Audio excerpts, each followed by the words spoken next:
बंटवारे के 2-3 साल बाद पाकिस्तान और हिंदुस्तान की हुकूमतों को ख्याल आया कि सामाजिक कैदियों की तरह पागलों का भी तबादला होना चाहिए, यानी जो मुसलमान पागल हिंदुस्तान के पागल खानों में हैं उन्हें पाकिस्तान पहुंचा दिया जाए और जो हिंदू और सिख पाकिस्तान के पागल खानों में हैं उन्हें हिंदुस्तान के हवाले कर दिया जाए।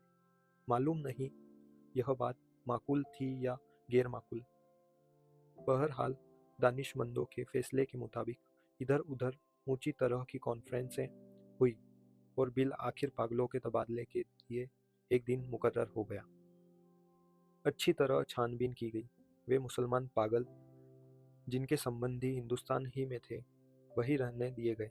बाकी जो बचे उनको सरहद पर रवाना कर दिया गया। पाकिस्तान से चूंकि करीब करीब तमाम हिंदू सिख जा चुके थे, इसलिए किसी को रखने रखाने का सवाल ही पैदा नहीं हुआ। जितने हिंदू सिख पागल थे सब के सब पुलिस की हिफाजत में बॉर्डर पर पहुंचा दिए गए।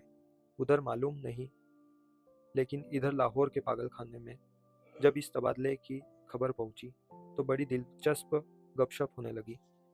एक मुसलमान पागल जो 12 बरस से हर रोज बाकायदगी के साथ जमींदार पढ़ता था, उससे जब उसके एक दोस्त ने पूछा, मौलवी साहब यह पाकिस्तान क्या होता है, तो उसने बड़े गौर व फिक्र के बाद जवाब दिया, हिंदुस्तान में एक ऐसी जगह है जहाँ उस्तरे बनते हैं। यह जवाब सुनकर उसका दोस्त संतुष्ट हो गया। इसी तरह एक सिख पागल ने एक दूसरे सिख पागल से पूछा, सरदार जी हमें हिंदुस्तान क्यों भेजा जा रहा है, हमें तो वहाँ की बोली नहीं आती। दूसरा मुस्कुराया, मुझे तो हिंदुस्तान तोड़ों की बोली आती है। हिंदुस्तानी बड़े शैतानी आकड़ आकड़ फिरते हैं। एक दिन नहाते नहाते एक मुसलमान पागल ने पाकिस्तान जिंदाबाद का नारा इस जोर से बुलंद किया कि फर्श पर फिसलकर गिर गया और बेहोश हो गया। बाज पागल ऐसे भी थे जो पागल नहीं थे। उनमें बहुतायत ऐसे कातिलों की थी जिनके रिश्तेदारों ने अफसरों को कुछ दे दिलाकर पागल खाने भिजवा दिया था कि वह फांसी के फंदे से बचकर रिहा हो जाए। यह पागल कुछ कुछ समझते थे कि हिंदुस्तान क्यों तकसीम हुआ है और यह पाकिस्तान क्या है, लेकिन सही वाकयात में वह भी बेखबर थे। अखबारों से उन्हें कुछ पता नहीं चलता था और पहरेदार सिपाही अनपढ़ और जाहिल थे, जिनकी गुफ्तगू से भी वह कोई नतीजा बरामद नहीं कर सकते थे। उनको सिर्फ इतना मालूम था कि एक आदमी मोहम्मद अली जिन्ना है, जिनको कायदे आजम कहते हैं। उसने मुसलमानों के लिए एक अलहदा मुल्क बनाया है जिसका नाम पाकिस्तान है। यह कहा है, इसका भौगोलिक स्थिति क्या है, इसके मुतालिक वह कुछ नहीं जानते थे। यही वजह है कि वह सब पागल जिनका दिमाग पूरी तरह बिगड़ा हुआ नहीं हुआ था, इस मकसद से में गिरफ्तार थे कि वह पाकिस्तान में है या हिंदुस्तान में। अगर हिंदुस्तान में है तो पाकिस्तान कहाँ है, अगर पाकिस्तान में है तो यह कैसा हो सकता है कि वह कुछ अरसे पहले यही रहते हुए हिंदुस्तान में थे। एक पागल तो हिंदुस्तान और पाकिस्तान, पाकिस्तान और हिंदुस्तान के चक्कर में कुछ ऐसा गिरफ्तार हुआ कि और ज़्यादा पागल हो गया। झाड़ू देते देते वह एक दिन दरख्त पर चढ़ गया और टहने पर बैठकर 2 घंटे मुसलसल तकरीर करता रहा, जो पाकिस्तान और हिंदुस्तान के नाजुक मसले पर थी। सिपाहियों ने जब उसे नीचे उतरने को कहा तो वह और भी ऊपर चढ़ गया। जब उससे डराया धमकाया गया तो उसने कहा, मैं हिंदुस्तान में रहना चाहता हूँ, न पाकिस्तान में। मैं इस दरख्त पर ही रहूँगा। बड़ी देर के बाद जब उसका दौरा सर्द पड़ा तो वह नीचे उतरा और अपने हिंदू सिख दोस्तों से गले मिल कर रोने लगा। इस ख्याल से उसका दिल भर आया था कि वह उसे छोड़कर हिंदुस्तान चले जाएंगे। एक एमएससी पास रेडियो इंजीनियर में जो मुसलमान था और दूसरे पागलों से बिल्कुल अलग थलग बाग की एक खास रविश पर सारा दिन खामोश टहलता रहता था, वह तब्दीली प्रकट हुई कि उसने अपने तमाम कपड़े उतारकर दफेदार के हवाले कर दिए और नंग धड़ंग सारे बाग में चलता फिरना शुरू कर दिया। चियोट के एक मोटे मुसलमान ने, जो मुस्लिम लीग का सरगम कारकुन रह चुका था और दिन में 15-16 मरतबा नहाया करता था, एकदम यह आदत तर्क कर दी। उसका नाम मोहम्मद अली था। चुनांचे उसने एक दिन अपने जंगल में ऐलान कर दिया कि यह कायदे आजम मोहम्मद अली जिन्ना है। उसकी देखा देखी एक सिख पागल मास्टर तारा सिंह बन गया। उसने पहले कि खून खराबा हो जाए दोनों को खतरनाक पागल करा देकर अलहदा अलहदा बंद कर दिया। लाहौर का एक नौजवान हिंदू वकील मोहब्बत में नाकाम होकर पागल हो गया था। जब उसने सुना कि अमृतसर हिंदुस्तान में चला गया है तो उसे बहुत दुख हुआ। अमृतसर की एक हिंदू लड़की से उसे मोहब्बत थी जिसने उसे ठुकरा दिया था, मगर दीवानगी की हालत में भी वह उस लड़की को नहीं भूल रहा था। वह उसे तमाम हिंदू और मुसलमान लीडरों को गालियां देने लगा जिन्होंने मिल मिलाकर हिंदुस्तान के दो टुकड़े कर दिए हैं और उसकी महबूबा हिंदुस्तानी बन गई हैं और वह पाकिस्तानी। जब तबादले की बात शुरू हुई तो उस वकील को कई पागलों ने समझाया कि वह दिल बुरा न करे, उसे हिंदुस्तान भेज दिया जाएगा, उसी हिंदुस्तान में जहाँ उसकी महबूबा रहती है। मगर वह लाहौर छोड़ना नहीं चाहता था। उसका ख्याल था कि अमृतसर में उसकी प्रैक्टिस नहीं चलेगी। यूरोपियन वार्ड में दो एंग्लो इंडियन पागल थे। उनको जब मालूम हुआ कि हिंदुस्तान को आज़ाद करके अंग्रेज चले गए हैं तो उनको बहुत सदमा हुआ। वह छुप छुप कर घंटों आपस में इस अहम मसले पर गुफ्तगू करते रहते कि पागल खाने में अब उनकी हैसियत किस किस्म की होगी। यूरोपियन वार्ड रहेगा या उड़ा दिया जाएगा? ब्रेकफास्ट मिला करेगा या नहीं? क्या उन्हें डबल रोटी के बजाय ब्लडी इंडियन चपाती तो जबरदस्ती खानी नहीं पड़ेगी? एक सिख था जिसे पागल खाने में दाखिल हुए 15 बरस हो चुके थे। हर वक्त उसकी जुबान से यह अजीबो गरीब अल्फाज सुनने में आते थे। ऊपर दी गड़गड़ दी, अनेक्स दी, बेध्याना दी, मुगल दी, दाल ऑफ दी लालटेन। वह दिन को सोता था न रात को। पहरेदारों का यह कहना था कि 15 बरस के तवील अरसे में वह एक लहजे के लिए भी नहीं सोया था। वह लेटता भी नहीं था, अलबत्ता कभी कभी किसी दीवार के साथ टेक लगा लेता था। हर वक्त खड़ा रहने से उसके पाँव सूज रहे थे और पिंडलियां भी फूल गई थी, मगर जिस्मानी तकलीफ के बावजूद वह लेटकर आराम नहीं करता था। हिंदुस्तान पाकिस्तान और पागलों के तबादले के मुताल्लिक जब कभी पागल खाने में गुफ्तगू होती थी तो वह गौर से सुनता था। कोई उससे पूछता कि उसका क्या ख्याल है तो वह बड़ी संजीदगी से जवाब देता, ऊपर दी गड़गड़ दी अनेक्स दी बेध्याना दी मूंग दी दाल ऑफ दी पाकिस्तान गवर्नमेंट। लेकिन बाद में ऑफ दी पाकिस्तान गवर्नमेंट की जगह ऑफ दी टोबा टैक्सी गवर्नमेंट ने ले ली और उसने दूसरे पागलों से पूछना शुरू कर दिया कि टोबा टैक्सी कहाँ है, जहाँ का वह रहने वाला है। किसी को भी नहीं मालूम था कि टोबा टैक्सी पाकिस्तान में है या हिंदुस्तान में। जो बताने की कोशिश करते थे वह खुद इस उलझन में गिरफ्तार हो जाते थे कि सियालकोट पहले हिंदुस्तान में होता था पर अब सुना है कि पाकिस्तान में है। क्या पता है कि लाहौर जो आज पाकिस्तान में है कल हिंदुस्तान में चला जाए या सारा हिंदुस्तान ही पाकिस्तान बन जाए। और यह भी कौन सीने पर हाथ रखकर कह सकता है कि हिंदुस्तान और पाकिस्तान दोनों किसी दिन सिरे से गायब ही हो जाए। इस सिख पागल के केश छिद्रे होकर बहुत मुख्तसर रह गए थे। चूंकि बहुत कम नहाता था इसलिए दाढ़ी और सिर के बाल आपस में जम गए थे, जिसके बायस उसकी शक्ल बड़ी भयानक हो गई थी। मगर आदमी जिससे कोई हानि न हो। 15 वर्षों में उसने कभी किसी से झगड़ा फसाद नहीं किया था। पागल खाने के जो पुराने मुलाजिम थे वह उसके मुताल्लिक इतना जानते थे कि टोबा टैक्सी में उसकी कई ज़मीनें थीं। अच्छा खाता पीता जमींदार था कि अचानक दिमाग उलट गया। उसके रिश्तेदार उसे लोहे की मोटी मोटी जंजीरों में बांध कर लाए और पागल खाने में दाखिल करा गए। महीनों में एक बार मुलाकात के लिए यह लोग आते थे और उसकी खैर खैरियत दरख्यात करके चले जाते थे। एक मुद्दत तक यह सिलसिला जारी रहा, पर जब पाकिस्तान हिंदुस्तान की गड़बड़ शुरू हुई तो उनका आना जाना बंद हो गया। उसका नाम बिशन सिंह था, मगर सब उसे टोबा टैक सिंह कहते थे।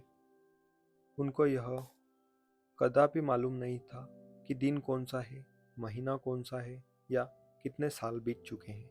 लेकिन हर महीने जब उनके अजीजों निकट संबंधी उनसे मिलने के लिए आने के करीब होते तो उसे अपने आप पता चल जाता था। चुनाचे वह दफेदार से कहता कि उसकी मुलाकात आ रही है। उस दिन वह अच्छी तरह नहाता, बदन पर खूब साबुन घिसता और बालों में तेल डालकर कंघा करता। अपने वह कपड़े जो वह कभी इस्तेमाल नहीं करता था निकलवा कर पहनता और यूं सज बनकर मिलने वालों के पास जाता। वह उससे बहुत कुछ पूछते तो वह खामोश रहता था। कभी कभार ओपर दी गड़गड़, दी अनेक्स, दी बेध्याना, दी मुगल दी दाल ऑफ दी लालटेन कह देता था। उसकी एक लड़की थी जो हर महीने एक उंगली बढ़ती बढ़ती 15 वर्षों में जवान हो गई थी। बिशन सिंह उसको पहचानता ही नहीं था। वह बच्ची थी, जब भी अपने बाप को देखकर रोती थी। जवान हुई तब भी उसकी आंखों से आंसू बहते थे। पाकिस्तान और हिंदुस्तान का किस्सा शुरू हुआ तो उसने दूसरे पागलों से पूछना शुरू किया कि टोबा टैक्सी कहाँ है। जब उसे इत्मीनान बख्श जवाब न मिला तो उसकी कुरेद दिन ब दिन बढ़ती गई। अब मुलाकात भी नहीं आती थी। पहले तो उसे अपने आप पता चल जाता था कि मिलने वाले आने वाले हैं, पर अब जैसे उसके दिल की आवाज़ भी बंद हो गई थी और उसे उनकी आमद की खबर दे दिया करती थी। उसकी बड़ी ख्वाहिश थी कि वह लोग आए जो उसे हमदर्दी का इजहार करते थे और उसके लिए फल, मिठाई और कपड़े लाते थे। वह आए तो वह उनसे पूछे कि टोबा टैक्सी कहाँ है। वह उसे यकीनन बता देंगे कि टोबा टैक्सी पाकिस्तान में है या हिंदुस्तान में। उसका ख्याल था कि वह टोबा टैक्सी यहीं से आते हैं जहाँ उसकी ज़मीन है।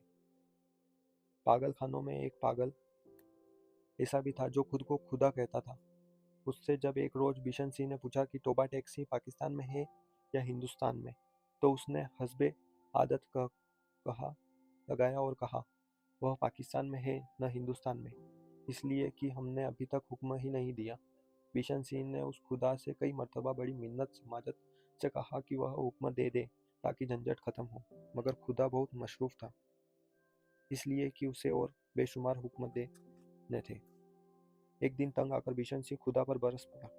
ओपड़ दी, गढ़ दी, अनेक्स दी, बेध्यान दी, मूंग दी, दौल ऑफ वाहे गुरु जी दा खालसा एंड वाहे गुरु जी दी फतेह। इसका शायद मतलब था कि तुम मुसलमानों के खुदा हो, सिखों के खुदा होते तो जरूर मेरी सुनते। तबादले से कुछ दिन पहले टोबा टेक सिंह का एक मुसलमान जो बिशन सिंह का दोस्त था मुलाकात के लिए आया। मुसलमान दोस्त पहले कभी नहीं आया था। जब बिशन सिंह ने उसे देखा तो एक तरफ हट गया, फिर वापस जाने लगा, मगर सिपाहियों ने उसे रोका। यह तुमसे मिलने आया है, तुम्हारा दोस्त फजलदीन है। बिशन सिंह ने फजलदीन को एक नज़र देखा और कुछ बड़बड़ाने लगा। फजलदीन ने आगे बढ़कर उसके कंधे पर हाथ रखा। मैं बहुत दिनों से सोच रहा था कि तुमसे मिलूं, लेकिन फुर्सत ही नहीं मिली। तुम्हारे सब आदमी खैरियत से हिंदुस्तान चले गए थे। मुझसे जितनी मदद हो सकी मैंने की। तुम्हारी बेटी रुक कौर। वह कहते कहते रुक गया। बिशन सिंह कुछ याद करने लगा। बेटी रुक कौर? फजलदीन ने रुक रुक कर कहा। हाँ, वह भी ठीक ठाक है, उसके साथ ही चली गई थी। बिशन सिंह खामोश रहा। फजलदीन ने फिर कहा, उन्होंने मुझे कहा कि तुम्हारी खैर खैरियत पूछता रहूं। अब मैंने सुना है कि तुम हिंदुस्तान जा रहे हो। भाई बलबीर सिंह और भाई वधावा सिंह से मेरा सलाम कहना, और बहन अमृत कौर से भी। भाई बलबीर से कहना कि फजलदीन राजी खुशी है। दो बुरी भैंसें जो वह छोड़ गए थे, उनमें से एक ने कट्टा दिया है, दूसरी के कट्टी हुई थी, पर वह 6 दिन की होके मर गई। और मेरे लायक जो खिदमत हो कहना, मैं हर वक्त तैयार हूँ। और यह तुम्हारे लिए थोड़े से मरुंडे लाया हूँ। बिशन सिंह ने मरुंडों को पोटली लेकर पास खड़े सिपाही के हवाले कर दी और फजलदीन से पूछा, टोबा टेक सिंह कहाँ है? फजलदीन ने कदरे हैरत से कहा, कहाँ है? वही है जहाँ था। बिशन सिंह ने फिर पूछा, पाकिस्तान में है या हिंदुस्तान में? हिंदुस्तान में। नहीं नहीं, पाकिस्तान में। फजलदीन बौखला सा गया। बिशन सिंह बड़बड़ाता हुआ चला गया। ऊपर दी, गड़गड़ दी, अनेक्स दी, बेध्याना दी, मुगल दी, दाल आफ दी, पाकिस्तान एंड हिंदुस्तान दी, दूर फिटे मुंह। तबादले की तैयारी मुकम्मल हो चुकी थी। इधर से उधर और उधर से इधर आने वाले पागलों की फहरिस्तें पहुंच चुकी थी और तबादले का दिन भी मुकर्रर हो चुका था। सख्त सर्दियां थी जब लाहौर के पागल खाने में हिंदू सिख पागलों से भरी हुई लारियां पुलिस के रक्षक दस्ते के साथ रवाना हुई। संबंधित अफसर भी हमराह थे। हिंदुस्तान पाकिस्तान की सीमा पर बसा एक गांव वाघह के बॉर्डर पर दोनों तरफ के सुपरिटेंडेंट एक दूसरे से मिले और आरंभिक कार्रवाई खत्म होने के बाद तबादला शुरू हो चुका था, जो रात भर जारी रहा। पागलों को लारियों से निकालना और उनको दूसरे अफसरों के हवाले करना बड़ा कठिन काम था। बाज तो बाहर निकलते ही नहीं थे। जो निकलने पर रजामंद होते थे, उनको संभालना मुश्किल हो जाता था, क्योंकि वह इधर-उधर भाग उठते थे। जो नंगे थे, उनको कपड़े पहनाए जाते, तो वह उन्हें फाड़कर अपने तन से जुदा कर देते। कोई गालियाँ बक रहा है, कोई गा रहा है, कुछ आपस में झगड़ रहे हैं, कुछ रो रहे हैं, बिलख रहे हैं। कान पड़ी आवाज़ सुनाई नहीं देती थी। पागल औरतों का शोर अलग था, और सर्दी इतनी कड़ाके की थी कि दांत से दांत बज रहे थे। पागलों की अक्सरियत इस तबादले के हक में नहीं थी, इसलिए कि उनकी समझ में नहीं आ रहा था कि उन्हें अपनी जगह से उखाड़ कर कहाँ फेंका जा रहा है। वह चंद जो कुछ सोच समझ सकते थे, पाकिस्तान जिंदाबाद और पाकिस्तान मुर्दाबाद के नारे लगा रहे थे। 2-3 मर्तबा फसाद होते होते बचा, क्योंकि बाज मुसलमानों और सिखों को यह नारे सुनकर तेश आ गया था। जब बिशन सिंह की बारी आई और वाघह के उस पार का मुताल्लिक अफसर उनका नाम रजिस्टर में दर्ज करने लगा, तो उसने पूछा, टोबा टेक सिंह कहाँ है, पाकिस्तान में या हिंदुस्तान में? मुतालिफा अफसर हंसा, पाकिस्तान में। यह सुनकर बिशन सिंह उछलकर एक तरफ हटा और दौड़कर अपने बचे हुए साथियों के साथ पहुंचा। पाकिस्तानी सिपाहियों ने उसे पकड़ लिया और दूसरी तरफ ले जाने लगे, मगर उसने चलने से इनकार कर दिया। टोबा टेक सिंह यहाँ है, और जोर जोर से चिल्लाने लगा। ऊपर दी गड़गड़ दी अनेक सदी बेध्याना दी मूंगती दाल अफ्ती टोबा टेक सिंह एक पाकिस्तान। उसने बहुत समझाया कि देखो, अब टोबा टेक सिंह हिंदुस्तान में चला गया है, अगर नहीं गया है तो उसे फौरन वहां भेज दिया जाएगा। मगर वह न माना। जब उसको जबरदस्ती दूसरी तरफ ले जाने की कोशिश की गई, तो वह दरमिया में एक जगह इस अंदाज में अपनी सूजी हुई टांगों पर खड़ा हो गया जैसे अब उसे कोई ताकत नहीं हिला सकेगी। आदमी चूंकि बेजरज था, इसलिए उससे ज्यादा जबरदस्ती नहीं की गई। उसको वहीं खड़ा रहने दिया गया और तबादले का बाकी काम होता रहा। सूरज निकलने से पहले जो न बोले, न हिले, न डुले, बिशन सिंह के हलक के एक गगनभेदी चीख निकली। इधर उधर से कई अफसर दौड़े आए और उन्होंने देखा कि वह आदमी जो 15 बरस तक दिन रात अपनी टांगों पर खड़ा रहता था, औंधे मुंह लेटा है। उधर खारदार तारों के पीछे हिंदुस्तान था, इधर वैसे ही तारों के पीछे पाकिस्तान। दरमियान में जमीन के उस टुकड़े पर जिनका कोई नाम नहीं था, टोबा टेक सिंह पड़ा था।